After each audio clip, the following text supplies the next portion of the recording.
vous, c'est très important aussi de pouvoir dire non. Ça, Oui. c'est une chose qu'on Exactement. n'a pas l'habitude de... Respecter ses besoins, savoir ce que vous voulez faire et savoir aussi dire non, c'est justement se dire oui à soi-même et ça permet de dire oui à l'autre avec le cœur.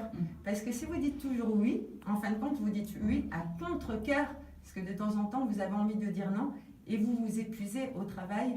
Il y a beaucoup de burn-out en ce moment parce que les gens aussi ne connaissent pas leurs limites. Et ils sont souvent très forts et pendant des années, ils disent oui à tout, ils font tout. Sauf qu'à un moment, hop, le corps, il dit stop it.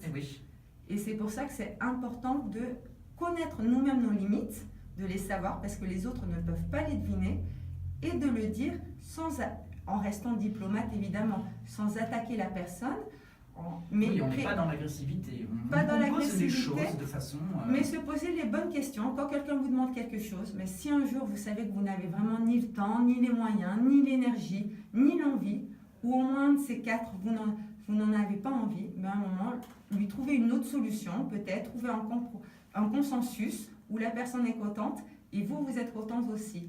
Mais pas la réponse où c'est un ok, la personne est contente et vous pleurez après le soir en disant mais pourquoi j'ai dit oui encore. Alors vous faites quoi comme différence entre coach et psychologue par exemple? Bon, c'est pas du tout le même... Alors c'est différent. Mais vous utilisez quand même des techniques de psychologie, exactement. De philosophie. Après il y a vraiment des différentes... Dans les psychologues, je ne vais pas parler pour eux de toute façon, puisqu'il y en a qui font des choses courtes et puis d'autres qui font des thérapies brèves, des thérapies longues. Donc moi, je me comparerai avec les thérapies courtes du coup.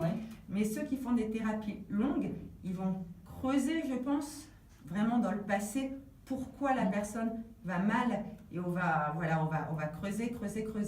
Alors que nous, on va regarder pourquoi tu vas mal, mais tout de suite... Qu'est-ce qu'on va faire pour que tu ailles bien?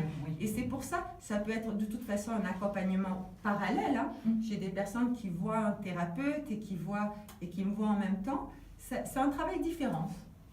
Voilà. Et quelles sont les problématiques générales, que les gens viennent vous voir pour c'est toujours un peu... Alors les problématiques, souvent...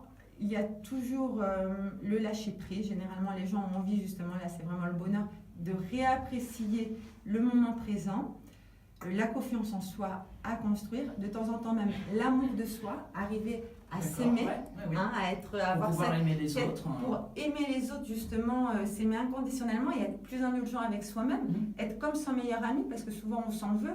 Et je leur dis souvent, mais par exemple, si ton meilleur ami faisait ça, qu'est-ce que tu penserais lui? Ben non, je ne serais pas si négatif en effet. Donc, arriver à être son meilleur ami. Et puis, ça peut être des choses concrètes comme se dire aujourd'hui, j'ai envie de changer de job ou j'ai envie de trouver quelqu'un ou alors j'ai envie d'arriver à vivre seule en étant bien ma période de célibat puisque généralement, ce sont des périodes.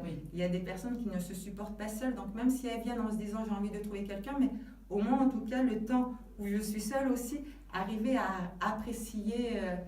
ces moments pour faire les choses que j'aime aussi, voir plus mes amis, voilà. Est-ce que dans vos coachings, il y a des enfants, par exemple? Je me pose cette question. Je n'ai pas eu d'enfants, j'ai eu des adolescents. Ça pourrait s'appliquer à des enfants, des ados, oui alors? Alors j'ai eu des adolescents, je pense que pour les enfants, moi j'aimerais beaucoup, d'ailleurs dans les écoles, je trouverais ça très intéressant déjà, puisque à l'enfance, rien n'est encore on est déjà formaté, mais justement, ça serait plus facile de les entraîner au bonheur. Mais j'ai eu en effet des adolescents et puis des étudiants de 20 ans qui faisaient des études et qui avaient beaucoup de pression, donc qui avaient besoin de relâcher leur pression.